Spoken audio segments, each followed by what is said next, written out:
Урматтуу бүгүнкү жыйындын катышуучулары, урматтуу аткаруучу комитет, вице-президенттер жана жер-жерлерден келген биздин өкүлдөрүбүз, футболдук клубтардын өкүлдөрү, ардагерлерибиз, баарыңыздарды көргөнгө мен кубанычтамын. Көптөн бери сиздер менен көрүшпөй калдык эле.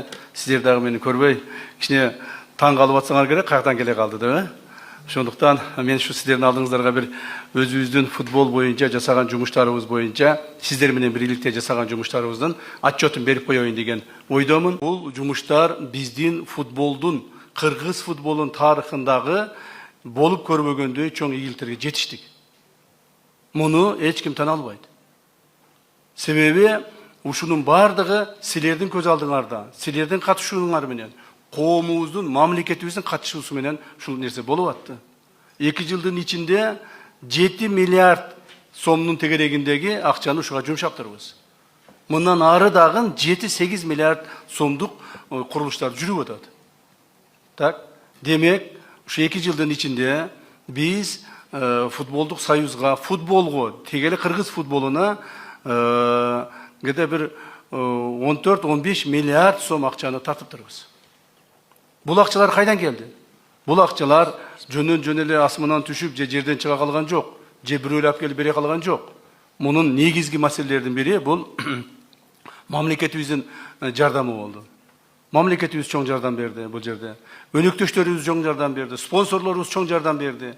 Мына ошол келген акчалардын бардыгы 1 сом 1 тыйынына чейин мына бул жерде биздин секретариат, ошол жигиттер бардыгы толуктап карап турду. Ошол келген акчалардын, келген финансылардын бардыгы тең футболго гана жумшалгандыгы үчүн ушундай ийгиликтер жаралды. Ал жерден бирөө 1 сом алып, 1 тыйын алган жок. Спорттук медициналык борбор биздин кыргыз мамлекетинин тарыхында биринчи рет курулду. Мына куруп бүттүк, ремонту дагы бүтүп калды, кудай кааласа азыр. Эми азыр жаңы медициналык жабдууларды алып киребиз. Ага дагы акчабыз бар, акчаны дайындап койгонбуз ага дагы. Издештин кереги жок. Так, ошол медициналык жаңы технологиядагы оборудованияларды алып келебиз дагы, жакшы специалисттерди алып келип, ал жерде Мүрөк деген ушундай медициналык борбор түздүк. Мындан ары биздин спортсмендер, айрыкча футболисттерибиз көрүнгөн жака барып операция кылып, баягы восстановление кылып жүрбөйт. Ушул жерде өзүбүздө болот. Эми бизде операция да болот, обследование да болот, восстановление да болот, лечение дагы болот, бардыгы өзүбүздө болот. Конечно, бул амбициялык чоң проект болчу. Бизди баштаганда эле айтышкан, жасай албайсыңар деп. Биз жасадык ошону. Жасадык, кудай кааласа мына Кыргызстанга ошолубуз жасалып калды. Эми ушул жетишкендиктерибиздин бардыгы, урматтуу туугандар, урматтуу жетекчилер, кайдан болуп атат? Мунун бардыгы естественно президентибиздин колдоосунун негизинде болуп атат. Урматтуу президентибиз Садыр Нуркожоевичтин колдоосу болбосо, бул ийгиликтер болмок эмес. Ал киши ошол 2 жыл мурда мени суранып, ушул футболдук союзга бар. Сен өзүң футболду жакшы көрөт элең. Мен колдоо берейин, футболду өнүктүрөйлү деген чоң максатты койгон. Мына президентибиз койгон максатын, койгон тапшырмасын биз аткардык. Футболду сүйөйлү. Анан кийин мына мен азыр өзүм төрагалыктан кетейин деген бир оюм бар. Ошол мурда төрагалы болоюн деп арыз жазып эле ошону кайра кайтарып алып атамын азыр. Так. Мен өзүмдүн миссиямды аткарып бүттүм бул жерде. Мен миссиямды аткардым. Эми ошол кетердин алдында силерди ушул футболду мындан ары сактап, коргоп, кубаттап калыңыздар деп өзүмдүн оюмду айтып кетип атам да. Мына мүмкүн как төрөгө катары акыркы жолу алдыңарда ошол сүйлөп аткандырмын. Негизинен ушу футболго жетекчи болуп келе турган адам кандай болуп келиш керек? Буга да кеңешим айтып коеюн.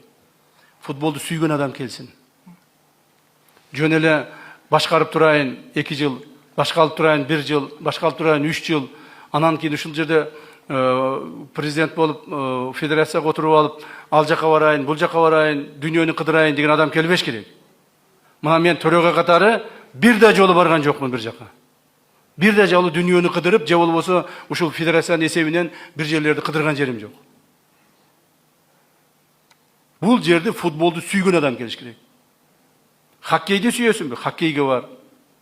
Так, волейболду сүйөсүнбү? Волейболго бар. Футболду сүйөсүң? Футболго кел. Балыкты сүйсөң, балыкты барып карма. Вопросов жок. Урматтуу туугандар, биз ушун футболду өнүктүрүүнүн негизги багыты футболду сүйүшүбүз керек. Футболду как футбольный семья, өзүңдүн жакыныңдай көрүшүбүз керек. Ошондо гана өсүп өнүгөбүз. Мен сиздердин баарыңыздарга ийгилик каалаймын, ден соолук каалаймын. Кудай буюрса, Алла Таалам насип этип, тынчтык болсо, биз баарыбыз ушу футболду өнүктүргөнгө аракет кылабыз. Мен силерден кетип аткан жерим жок. Мен силердин араңарда эле калам. Ошон Амангелди Мырсатовичке окшоп, Аскар Мавлытовичке окшоп, 70ке чыксам деле, 80ге чыксам деле ушу футболдо калсам экен деп мен мындай өзүм мындай не деп коет, мечтать этем да. Ушуларга окшоп ар дайым ушу силерге араңарда болуп, силердин араңарда жүрүп, кеп кеңешимди айтып, колумдан келген жардамымды берип жүрсөм экен деген оюм бар. Ошондуктан мен силердин араңарда эле каламын, силер менен бирге боламын. Ийгиликте болуңуздар, ден соолукта болуңуздар. Бардык кылган ишибизде ушундай ийгиликтерге жеткенге аракет кылайлы.